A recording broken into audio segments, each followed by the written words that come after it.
Il n'y a pas de petites économies. Salut, j'espère que tu vas bien. Très heureuse de te retrouver dans cette vidéo. Je vais partager avec toi ma passion pour le budget, les économies, les finances, les astuces pour dépenser moins, l'épargne et les investissements que je fais. Si ma chaîne t'intéresse, n'hésite pas à t'abonner en cliquant sur le bouton rouge juste en dessous pour ne rater aucune de mes vidéos. Clique également sur la cloche pour savoir quand je publie et surtout, n'hésite pas à laisser un commentaire. Il n'y a pas de petites économies. Faites attention aux petites dépenses. En général, nous faisons tous très attention aux gros investissements et aux dépenses importantes. Cependant, il semble que nous ayons tous tendance à dépenser sans compter quand il s'agit de petits achats. Et bien sûr, ces petites dépenses finissent par faire une grosse somme d'argent à la fin de l'année. Regardez partout où vous pouvez couper un peu dans vos dépenses. Toutes ces petites sommes économisées vont s'accumuler au fur et à mesure du temps et finiront par faire une somme significative plus vite que vous ne le pensez. Concentrez-vous sur le futur. Il est très facile de dépenser son argent pour acheter quelque chose qui nous fait envie. Mais à la fin de la journée, vous aurez fini par tout dépenser, peu importe la façon dont vous avez gagné cet argent. Reportez votre attention sur le futur plutôt que d'essayer de satisfaire vos envies dans le présent. N'achetez pas des choses inutiles juste pour impressionner les autres. Bien que nous aimons tous avoir des retours positifs de nos amis sur les choses que nous achetons et possédons, nous avons aussi besoin de nous fixer nous-mêmes des limites. Vous ne devez acheter que des choses dont vous avez besoin, pas des choses pour simplement impressionner les autres, sinon il n'y a plus de limite aux dépenses. Établissez un budget. Dans le monde dans lequel on vit aujourd'hui, il y a tellement de choses que l'on peut acheter que vous finirez ruiné si vous ne faites pas un budget avec vos rentrées et dépenses d'argent. Les gens riches savent d'où vient leur argent et où il va. Une simple feuille Excel peut vraiment faire toute la différence. Travailler dur, contrairement à l'idée largement répandue, selon laquelle les gens riches ne font que s'amuser et profiter de la vie, la réalité est qu'ils travaillent plus dur que le commun des mortels, tout au moins dans la période de leur vie la plus productive.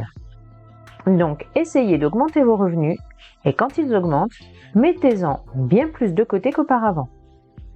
Épargnez une grosse partie de vos revenus. Encore une fois, nous pensons que les personnes riches dépensent beaucoup et achètent plein de choses. Et non, ça ne se passe pas comme ça.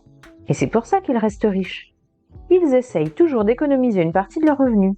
Par conséquent, essayez d'économiser une grosse partie de ce que vous gagnez.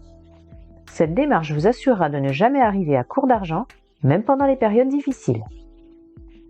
Profitez des bonnes affaires. Tout comme nous, les riches adorent en avoir pour leur argent. Ils n'aiment pas se faire arnaquer, aiment payer le prix juste comme nous. Ils essayent toujours d'avoir le meilleur prix en cherchant des offres spéciales, des bonnes affaires, des réductions. Investissez vos économies avec sagesse. Généralement, nous ne faisons pas attention aux petites sommes, mais ces petites sommes s'ajoutent les unes aux autres pour devenir une somme importante. La même chose est vraie concernant l'épargne que vous faites. Si vous investissez votre argent à bon escient, vous serez surpris par le résultat que vous obtiendrez. Évitez les jeux de hasard, les placements risqués et les investissements qui paraissent trop faciles. Préférez investir dans quelque chose qui ne rapporte pas forcément beaucoup tout de suite, mais qui est sûr, sur le moyen et long terme. Adoptez la formule du millionnaire. En général, on a l'habitude de commencer à économiser seulement après avoir réglé toutes ses factures et autres dépenses. Ce que font les personnes riches, c'est exactement l'inverse. C'est ce qu'on appelle la formule du millionnaire. Voici comment ça marche. Quand vous recevez votre salaire, reversez-en un certain pourcentage à une œuvre ou une association pour redonner à la communauté. Ensuite, prélevez un certain pourcentage de vos revenus pour vos comptes d'épargne pour atteindre vos objectifs financiers. Et c'est seulement à ce moment-là que vous pouvez dépenser ce qu'il vous reste. Stoppez les fuites. Les riches ne payent jamais de frais inutiles ou d'agios. Ils restent très attentifs aux honoraires et frais qui peuvent être évités. Et c'est vrai aussi bien pour les frais bancaires. En appliquant ces quelques trucs simples et pratiques dans votre vie quotidienne, vous verrez vous-même la différence rapidement. Bonnes économies! Et si le sujet vous intéresse, 1 € par-ci, 1 € par-là, en faisant un peu attention au quotidien, les économies peuvent être conséquentes sans même y penser. Contrôlez ses dépenses alimentaires. Pour commencer, faire une liste de courses et s'y tenir est un bon moyen de ne pas succomber aux achats impulsifs une fois au supermarché. Par ailleurs, cuisiner maison et privilégier les produits bruts revient souvent moins cher que d'acheter des plats tout prêts. Optez pour des vacances pas chères. Louer un appartement ou une maison de vacances revient moins cher qu'un séjour dans un hôtel. En plus d'avoir accès à davantage d'espace, vous pouvez cuisiner vous-même pour faire des économies. Par ailleurs, il est important de comparer les prix et de choisir une destination bon marché. Vous pouvez par exemple comparer les annonces pour une location de vacances au Portugal.